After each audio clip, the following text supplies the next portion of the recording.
Mga kababayan, meron pa po bang umaasa na matutuloy ang BSKE itong darating na December 1, 2025? Wala pa kasi yung talagang pinaka-final pinaka-desisyon ng Korte Suprema, although nagpahayag na sila na pinaboran na ng Korte Suprema na yung RA 1223 ito nga po ay constitutional. No? Pero ay inaantay pa yung pinaka desisyon. No? Isa dyan sa nag-aantay ay si Atty. Makalintal dahil siya po ay magpapile ng motion for reconsideration na sa ganun ipapareview yung kanilang desisyon dahil nga po ang naging desisyon ng Korte Suprema ay hindi po unanimous decision. Hindi po unanimous decision.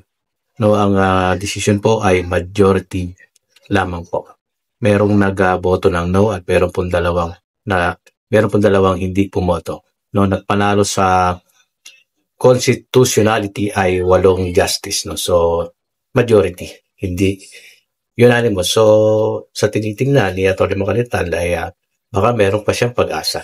Pero alam niya na wala na po, no? Kasi ngayon pa lang sasabihin na natin na tuluyan na pong namaalam ang BSKE December 1, 2025 sapagkat ilang araw na lamang po ay anong petsa na ngayon? Ay December 1 na. So wala na talagang sabihin na natin 100% na wala na pong magaganap na BSKE. Wala na pong isang buwan, 2 linggo na lang ay December 1. So ano po ang magaganap? Hindi na po naganap ang voters registration. No, wala na pong umiiral na calendar activity. Lahat po yun ay naglaho na, natunaw na, nalusaw na. No, ang inaasahan na po natin ngayon ay mga pagpasok ng December ay yung sa susunod na taon ay yung BAR tapos yung ilalabas na calendar of activity. Calendar of activity na ilalabas ng COMELEC para sa November 2, 2026. No? At ang update naman ng COMELEC ay sila ay natutuwa sapagkat konstitusyon ng RA 1223 at sila ay makakapaghanda na kumbaga ay hindi na sila atrasado kasi konstitusyon eh. So full force ang kanila magiging paghahanda dito sa BSKE 2026 November 2. At ulitin natin kung question nyo pa rin po yung alanganin na araw na November 2 ay madali lamang po yan mahihilot or konting amendment lamang po yan sa 20 Congress ay pwedeng maging mga second week or second Monday of November. Madali na lang yan kasi konstitusyon na yan. Para lang kasi sinasabi nila hindi masyadong pinag-aralan kasi natapat ng November 2. Hindi naman kasi na magiging problema yung kung naging konstitusyon yan,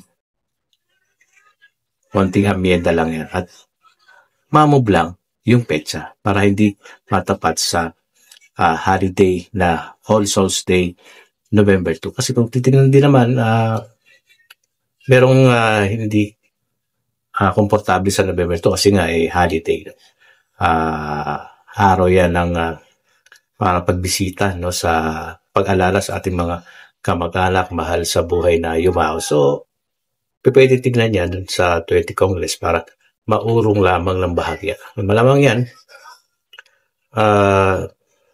November kasi no. Pwede kaya mas maaga. Hindi natin masasabi yan. Pero malamang mga November. Pero alam mo naman, yung isip ng mga mambabatas na yan, malay mo, gawin pang December. Pwedeng gano'n. Baka pwedeng December 2026. Para na sa gano'n ay mas makabelo pa ng isang buwan. No, so pwedeng second Monday of November o gawin na nila, lubos-lubosin nila, gawin na nila December yan. Baka maging December 1 pa. So yung dapat na December 1, 2025 ay magiging December 1, 2026. Konting amyenda lang yan. No? So sigurado naman doon sa mga panahon na yan, mga araw na yan, ay wala na magre-reklamo. Kasi hindi na po yan holiday. No? Mas papabor sa nakararami. No? Alright, so huwag na po kayong umasa. Alisin nyo na sa isip nyo yung December 1 na yan. Wala na po yan. Lusaw na po yan. Wala na pong December 1. 2025 BSKE. Baka December 1, 2026 kung ayaw ng November 2, 2026. So, ayan po yung ating mga aasahan, no? At marami pa rin nagsasabi, ako man, no? Naiisip ko na baka yung November 2, 2026, baka di matuloy dahil sa sitwasyon natin ngayon.